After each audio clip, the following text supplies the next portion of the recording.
Assalamualaikum warahmatullahi wabarakatuh.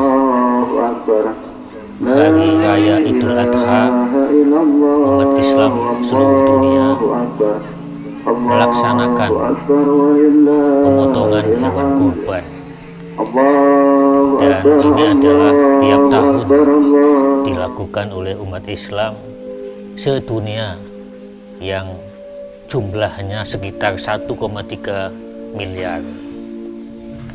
Seandainya ada 10% umat Islam dunia yang berkurban, maka akan ada 100 sampai 130 juta ekor, dengan asumsi 10% umat Islam dunia yang berjumlah 1,3 miliar melaksanakan kurban. Atau jika kambing maka 2 kali lipatnya, menjadi sekitar 260 juta ekor. Nah, nampaknya ritual umat Islam di abad modern ternyata memperoleh kritik tajam dari pegiat hak asasi binatang, animal right activist. Ini luar biasa bahwa mereka memprotes cara penyembelihan yang dilakukan umat Islam terhadap binatang-binatang kurban. Misalkan caranya dianggap sebagai melakukan kekejaman terhadap binatang.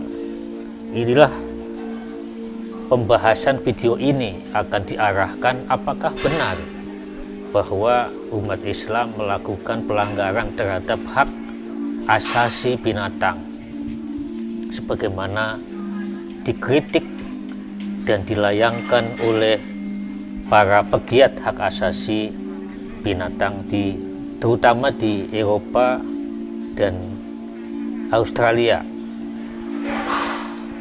Di Belanda misalnya, ada kritik keras terhadap umat Islam yang melakukan pemotongan hewan kurban. Dianggap bahwa umat Islam melakukan pelanggaran berat terhadap hak asasi binatang karena cara menyembelihnya dianggap sangat menyiksa. Tetapi cara yang dianjurkan oleh pegiat hak asasi manusia adalah agar hewan sebelum disembelih dibius atau dipukul kepalanya sehingga pingsan, sehingga dia tidak merasakan sakit pada saat disembelih. Tetapi cara ini juga diprotes oleh umat Yahudi, karena umat Yahudi hampir memiliki kemiripan tata cara yang sama dengan umat Islam dalam melakukan pemotongan hewan dan melakukan kurban. Inilah yang menjadi kontroversi. Tetapi ada asumsi bahwa kritik keras terhadap pemotongan hewan kurban oleh umat Islam dari para pegiat hak asasi binatang dianggap sebagai tindakan rasis, yakni menekan kelompok-kelompok minoritas untuk tidak melakukan kebebasan beragama. Ini asumsi kedua. Kemudian yang kedua adalah asumsi pertama. Yang kedua adalah bahwa umat Islam tidak melaksanakan pemotongan hewan dengan cara yang benar, sehingga dianggap sebagai kekejaman terhadap binatang. Nah, jawaban atas kritik ini tentu harus kita berikan, bahwa pemotongan hewan kurban yang terjadi secara serempak ya, dengan jumlah sekitar 130 juta ekor sapi, itulah yang membuat kemudian gerakan-gerakan aktivis pegiat hak-hak asasi binatang melakukan protes. Padahal kalau dibandingkan dengan konsumsi daging seluruh dunia setiap hari, ya setiap minggu dan seterusnya, orang-orang barat lebih banyak lagi melakukan konsumsi terhadap daging. Dan cara membius dan cara memukul sampai pingsan tidaklah justru sesuai dengan undang-undang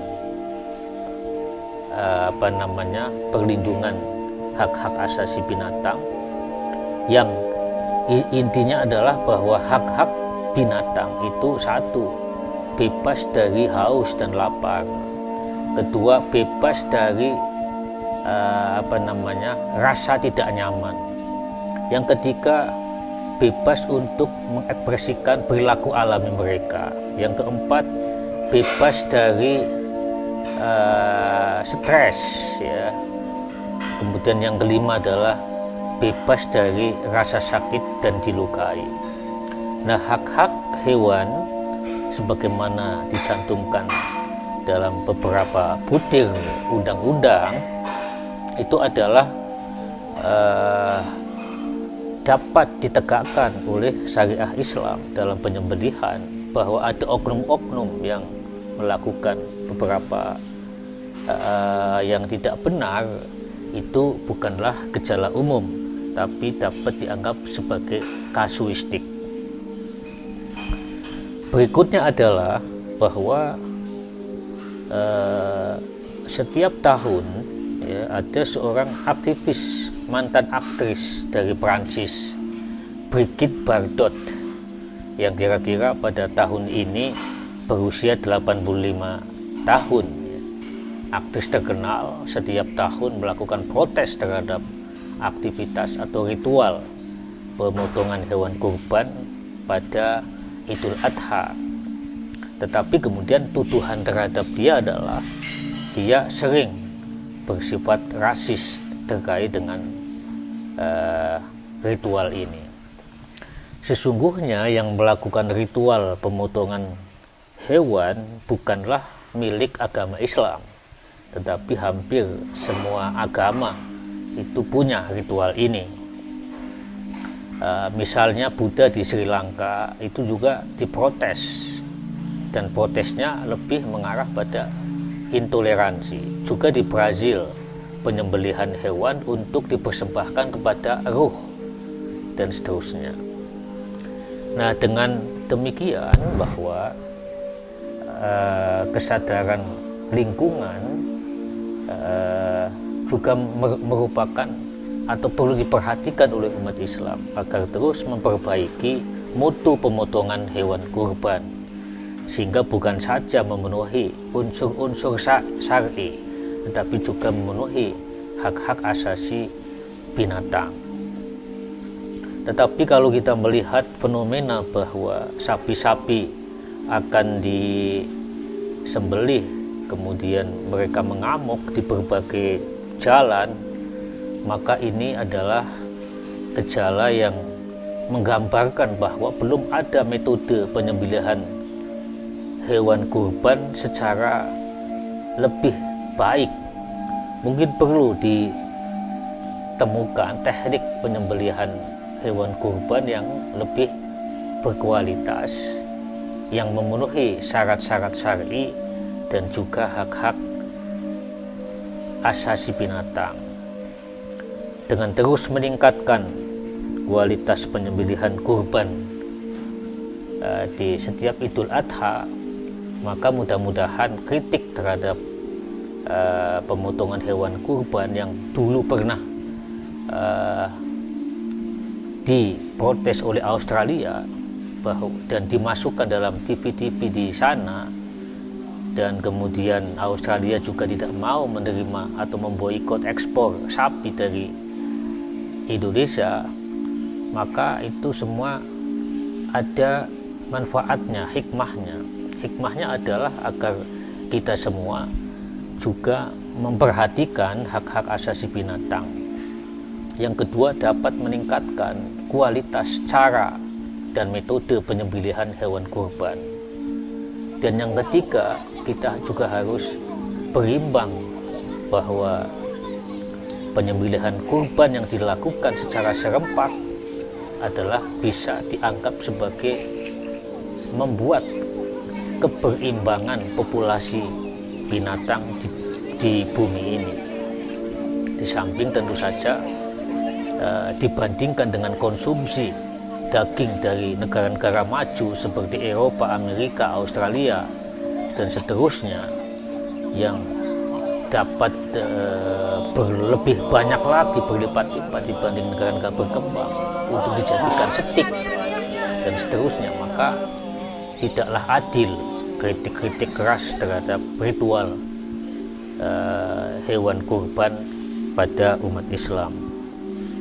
Dan mari kita bersikap arif dan berimbang dalam melihat sudut pandang perilaku keagamaan yang merupakan keyakinan yang dijamin oleh undang-undang dan hak asasi manusia. Dengan demikian, keseimbangan antara hak asasi manusia dan hak asasi binatang dapat bersinergi, karena sesungguhnya binatang-binatang yang sakit juga akan mengganggu ekosistem kita, dan kita berada dalam satu ekosistem, sehingga bila hewan-hewan sakit dan menularkan virus-virus yang mematikan kepada manusia, maka manusia pun akan sakit. Itulah hukum atau sunatullah yang harus dijaga.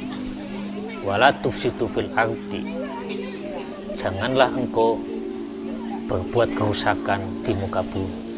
Ini pesannya. Dan kita manusia adalah sebagai khalifatullah yang diberi mandat untuk seimbang dalam mengelola dan memanfaatkan lingkungan hidup kita. Demikian, semoga bermanfaat. Wassalamualaikum warahmatullahi wabarakatuh.